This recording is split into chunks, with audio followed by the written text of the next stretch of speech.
Shalom, frères et sœurs, que le Seigneur vous bénisse. Que le nom de l'Éternel qui est invoqué sur vos vies ne soit pas en vain. Nous sommes dans une nouvelle saison et chaque nouvelle saison, de nouvelles choses. J'espère que les vidéos des séries passées vous ont béni. Parce que effectivement j'ai eu des retours comme quoi ça a béni plus d'un. Que le Seigneur vous bénisse. N'oubliez pas, la dernière vidéo que j'ai faite dans cette dernière série était bien intitulée « Quel sacrifice pour le sacrificateur que je suis ?» Les gens l'ont aimé et que le nom de l'Éternel soit béni. J'ai aussi envoyé les vidéos pour récapituler tout ce qui s'est passé entre temps. J'espère que elle aussi vous a béni parce qu'elle vous remet dans le bain des épisodes passés. Aujourd'hui, je suis face à vous parce que nous sommes dans une nouvelle saison et comme je le disais, à chaque nouvelle saison, de nouvelles choses. Prions. Seigneur, nous voulons te rendre grâce pour cette saison que tu nous permets, Seigneur, que tu nous offres. Nous voulons te confier toutes choses afin que tout te glorifie. Tout te glorifie. Merci Seigneur parce que c'est toi qui es l'initiateur de ce projet. Permets que ce projet soit pour ta gloire. C'est dans le nom puissant de notre Seigneur Jésus que nous avons prié. Amen. Alors aujourd'hui, je suis venu à vous avec un thème encore nouveau autour duquel nous allons passer un bon moment. Je l'espère bien. Je l'espère bien. Je sais quand ça commence, mais je ne sais pas quand ça finit. Et c'est ça, quand vous êtes dépendant de quelqu'un, et vous ne savez pas quand est-ce que les choses vont prendre fin, mais vous savez seulement quand est-ce qu'elles commencent. Alors, je viens à vous aujourd'hui et je vais lire mon premier verset aujourd'hui dans Exode 12. Je vais lire Exode 12. Je lis après du verset 40. Le séjour des Israélites en Égypte dura 430 ans. Au bout de 430 années, ce jour-là précisément, toutes les armées de l'Éternel sortirent d'Égypte. Ce fut une nuit de veille pour l'Éternel, lorsqu'il les fit sortir d'Égypte. Elle sera une nuit de veille en l'honneur de l'Éternel pour tous les Israélites au fil des générations. Alors, le grand thème avec lequel je viens à toi aujourd'hui, c'est la Pâque ou les Pâques. La Pâque ou les Pâques. Très important. Et en réalité, on va en parler. Aujourd'hui, je suis en train de faire peut-être une grosse introduction. On va en reparler. Je vous reviendrai là-dessus. Nous allons voir beaucoup d'aspects de la Pâque. Et vous comprendrez que les Pâques, donc, ne sont pas bibliques. Et je vous demande si vous êtes prêts à suivre la Bible ou à suivre ce qui est prêché. Ça m'importe peu, que ça soit dit par un grand homme ou un petit homme. Ça m'importe peu. D'accord? Ce que je demande de votre part, c'est vouloir suivre la Bible. Vouloir suivre la Bible. Je dis souvent à mes gens, à ceux qui m'écoutent, vous m'écoutez, mais écoutez au travers de moi la Bible. Donc vous ne me suivez pas simplement parce que je suis un leader, mais vous me suivez parce que vous vérifiez ce que je dis et vous voyez que c'est juste, bibliquement, ça tient la route. Si ça ne tient pas la route, cherchez votre chemin ailleurs. Donc je ne suis pas de ceux qui croient que, quoi qu'ils disent, on doit les suivre. Non, je ne suis pas de ceux-là. Donc aujourd'hui, que tu l'aies entendu d'un grand homme de Dieu, c'est toi qui qualifies les hommes de grands. Il n'y a pas un homme grand, c'est Christ seul qui est grand, d'accord? Nous sommes tous des serviteurs de l'Éternel, d'accord? Donc dans son champ, nous sommes des ouvriers, nous avons la main au travail, donc c'est l'Éternel seul qui est grand. Alors j'aimerais que nous nous replongions dans ce que l'Éternel a fait à son peuple lorsqu'il était en esclavage en Égypte. Nous venons de lire que le peuple a fait 430 ans en Égypte. Donc l'heure était arrivée pour Dieu, parce qu'avec Dieu, tout est affaire de temps. Tout est affaire de temps. L'heure avait sonné pour Dieu, le moment était arrivé pour Dieu de les sortir d'Égypte. D'accord? Et quand ce moment est arrivé, l'Éternel devrait les sortir. Rappelez-vous que ce peuple était en esclavage parce qu'ils avaient désobéi à l'Éternel. Donc c'est l'Éternel lui-même qui les avait envoyés en esclavage.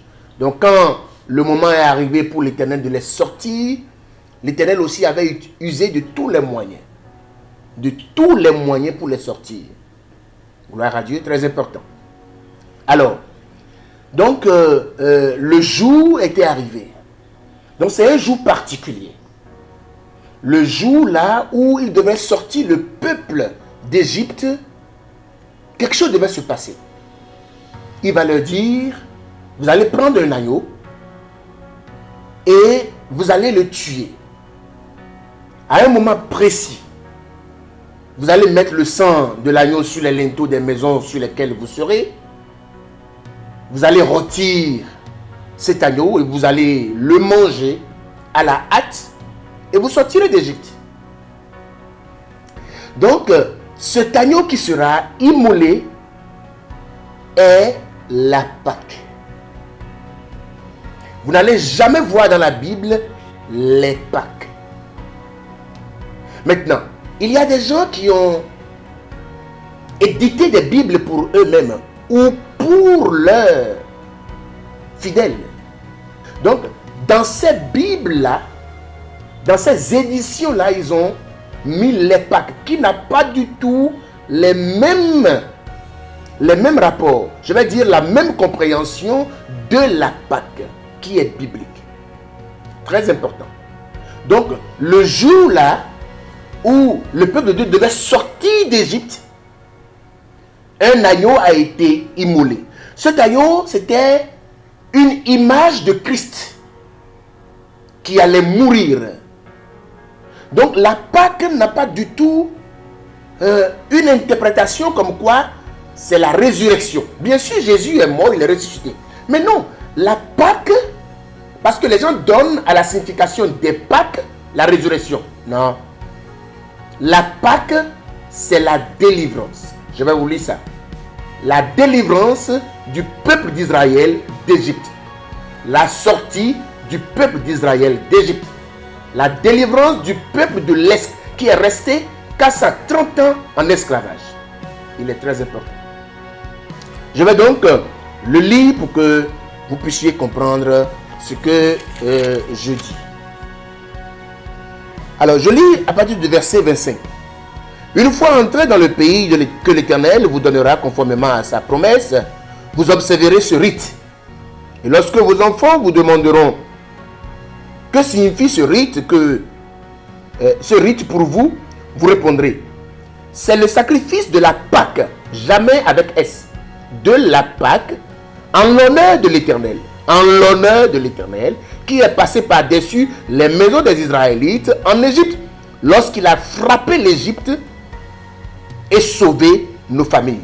C'est quand l'Éternel a bien voulu que le jugement arrive sur l'Égypte et que la délivrance arrive pour son peuple. Donc, c'est ça en fait. Et la Pâque, je vous ai dit, c'est Christ qui est la Pâque. Je vais vous lire un autre verset dans 1 Corinthiens. 1 Corinthiens, je vais vous lire ça rapidement. Je lis le verset 7.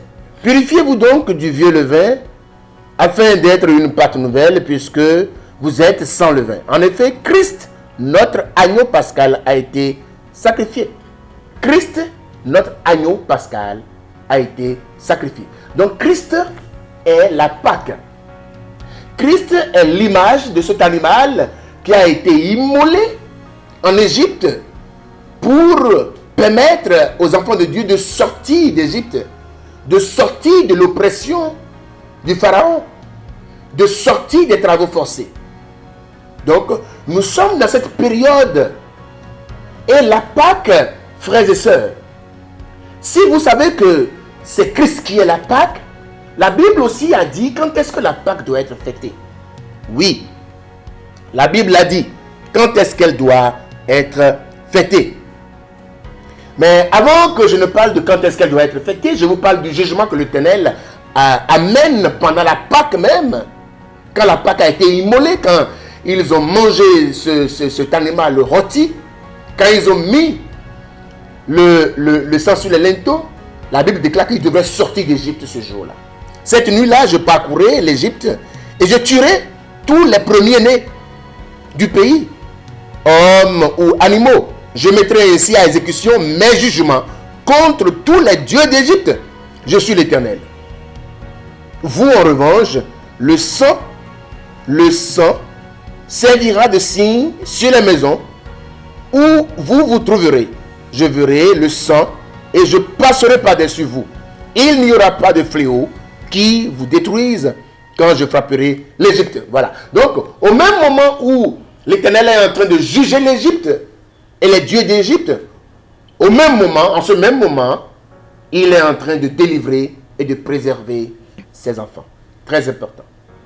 Très important. Alors, quand est-ce que la Pâque devrait être fêtée? Ça a été clair dans la Bible. Ça doit être fêté à un moment précis, à une date précise.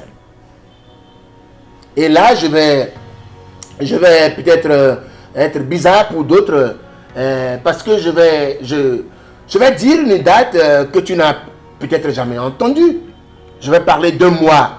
Tu n'as jamais entendu parler de ce mois, mais c'est précis. Et c'est biblique.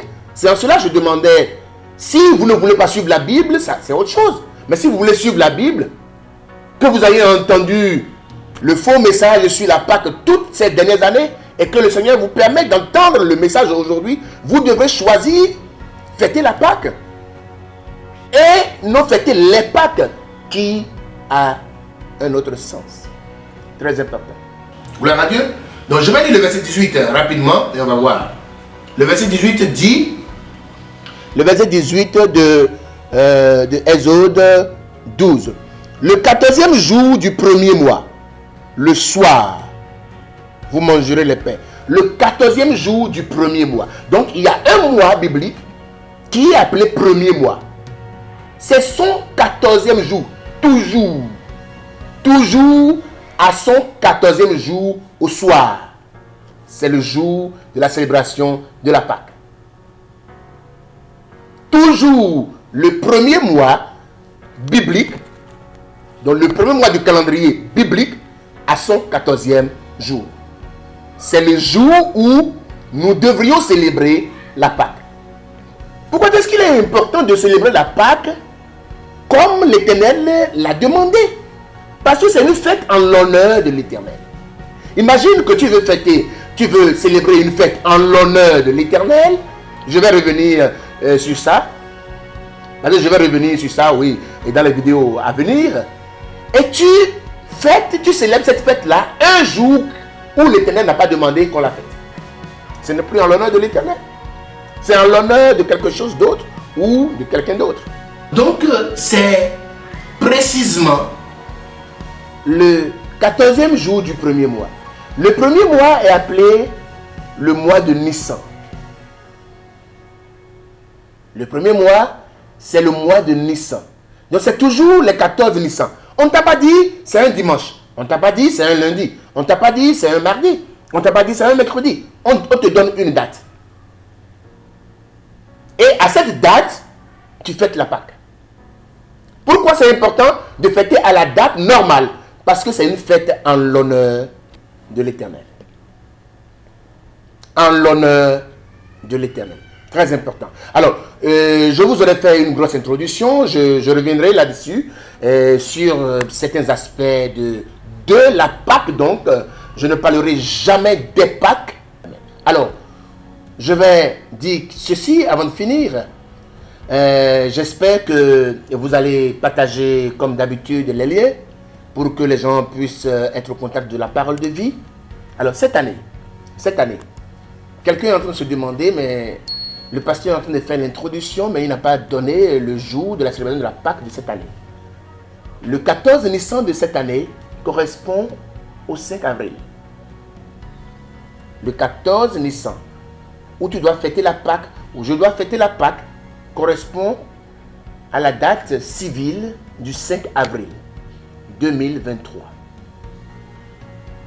Il se fait que c'est un mercredi. Mais quelle est la différence? Ce n'est pas le jour qui est important, c'est la date qui est importante. Que le Seigneur te bénisse. Prions. Seigneur, nous voulons te rendre grâce pour cette introduction que tu nous as permis de faire. Nous voulons faire les choses en ton honneur. Parce que tu nous as dit que tout sacrifice que nous voulons t'offrir doit être un sacrifice que tu agrées. Et si nous voulons t'obéir, Seigneur, nous devons comprendre que suivre les choses, les hommes, n'a plus d'importance. Mais c'est suivre ta parole qui est important pour nous. Donne-nous, Seigneur, de prendre cette décision. Afin, Seigneur, de suivre ta parole. Merci, Seigneur, parce que tu l'as fait. Louange à toi, Seigneur. Dans le nom puissant de notre Seigneur Jésus, nous avons prié. Amen. Au revoir.